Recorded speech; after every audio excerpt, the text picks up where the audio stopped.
Hey, watching Vulgar's videos, and this is the video, okay? You might be thinking, well, that wasn't very long to, leave us hanging. Well, it wasn't, because I'm going to the coast, so I want to see how people react to the video I'm making, and these batteries will already go out, so hey. So there it is, the Atari 2600. Yeah, it's one of the best video game consoles of all time, with the biggest library. I have no idea how many, over 1,000. There's the Atari logo right there. I'm going to split this video up into three different parts. The first one, this one is going to be design, and then the other rest are going to be on games, because I've got a crap ton of games. Here's power switch, there's color, black and white, in case you want to be really retro, black and white. Video game, the slot, video game system logo, game select, because if you want to have multiplayer, or two-player, multiplayer, whatever, one player, or your hardness, your difficulty level, you do that. And this is your game reset, which is very similar to this one, which some games you have to reset the game in order to start it. Here it is next to the NES. As you can see, this one's a bit wider, but it's not much taller. I mean, it's just as tall. This one's a bit, taller. Here it is side by side. As you can see, the NES is a bit taller and thicker, but the Atari 2600, it's longer by about 2 inches. On the back of the system, you have channel 2 or 3, which is weird. Channel 2 for a game channel, usually channel 4, channel 3. Right controller, left controller. Power, difficulty A or B, like the difficulty setting, of course, and then difficulty for the other player. That's weird. You have 2 difficulty settings for each player. And there is next to the Genesis, because Genesis came around about the same time, not the same time, but afterwards. I have nothing that comes close to the Atari when it's came out. There it is, back to back. The Genesis one is so much smaller. I mean, look at that. Yeah, this stick it right there, and look how much longer the Atari is. And when you have them side by side, you can see that the cartridge barely sticks out on this one, rather on the Atari 2600. Look how much the backwards. See how much the cartridge sticks out on that one? It's like doing, and this is like subtle. It's sleek, and it's low profile. But this one's like doing. Oh well, I have no problem with that, because this is what sums up the 80s and classicness. Alright, so unless time runs out on my battery, I'll show you the controllers.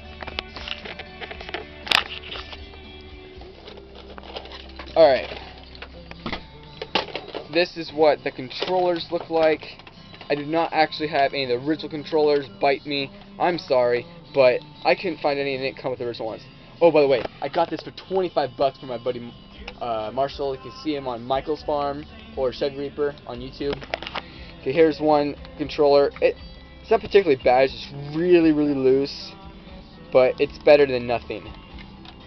It's called the Point Master, and the best way to use it is to have it glued to a board like on Classic Game Room, but haven't done that because I don't want it to be too bulky. This is the paddle, and it's actually 2 paddles.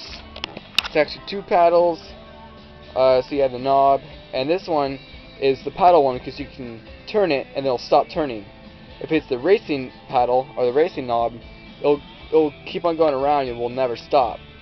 It's got your button right there, your your action button. And you actually have 2 controllers on one controller port, right, or controller cable right there. Yeah. All right.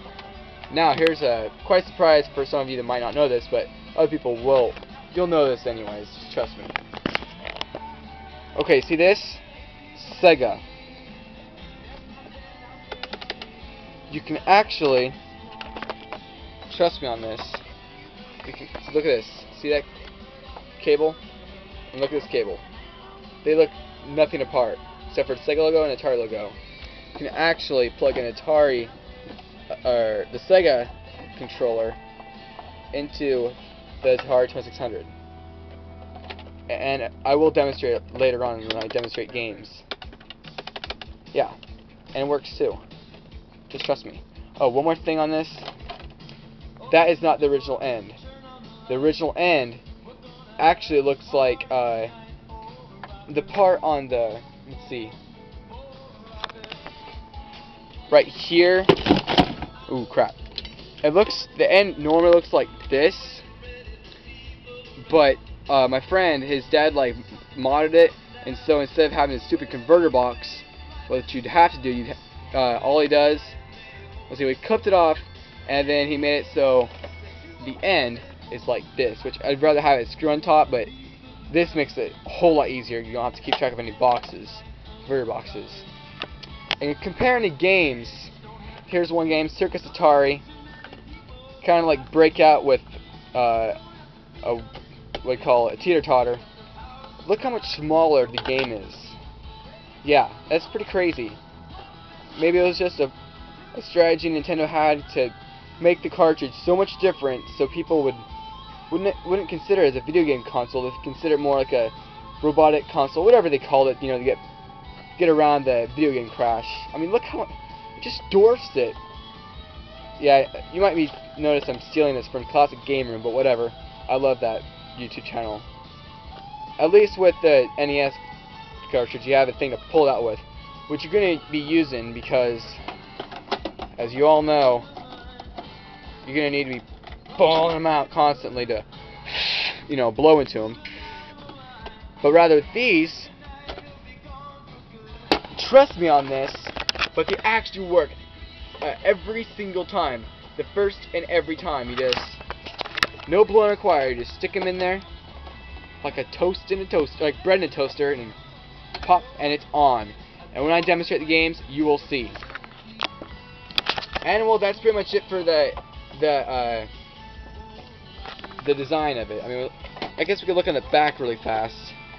And it doesn't really say much. There was a sticker on here, but my friend took it off before he gave it to me. Oh wow, there's supposed to be a channel select right there. That's weird. I never noticed that. But sorry folks, I could not find any Atari controllers. I know I have some somewhere. I have 2 Atari original joystick controllers. But unless you're 100% noob, I do have this plug and play one that, you know, it looks very similar to it. It moves very stiff and similar to the Atari 2600 controller with the action button. I wish I could plug this into the Atari, but, you know, it won't. But it looks just like that. But I've been doing just fine with my Sega joystick, the Point Master, which is right here, and last but not least, the Sega controller. Actually, I've been using the 6-button one, but oh, here it is. Okay, I actually could not find the 6-button controller, but oh well, you should know what one looks like. Here's the turn off. Here's the controller, or the power adapter for Atari. Look how small it is. This is the NES one. Isn't that is freaking huge. But the one on Atari gets way hotter. If you play the Atari for about 20 minutes, it will be burning hot. But if I'm using it on that little light thingy, it gets a little warm, but not burning hot. Oh yeah, and on the final note, which I only have a few seconds left, do you want to know how big the Sega power adapter was? This is it. Look how huge it is. I mean, I'm sure it's only a bit bigger than the NES one, you know, side by side. But you can tell it's marginal difference bigger. Okay, but then you have the Atari one, and look how much smaller it is. But then again, it's not as safe. I don't know if it's the exact right one, because I see nowhere on it that says an Atari. But oh well, it works, and I'm fine by that. Well, that was part 1 out of I don't know how many on the Atari 2600 review. So far, so good. I love my Atari. I've been playing it every other day, and boy, the games I'm going to show you, they are quite fun. Also follow those videos and stay retro, man.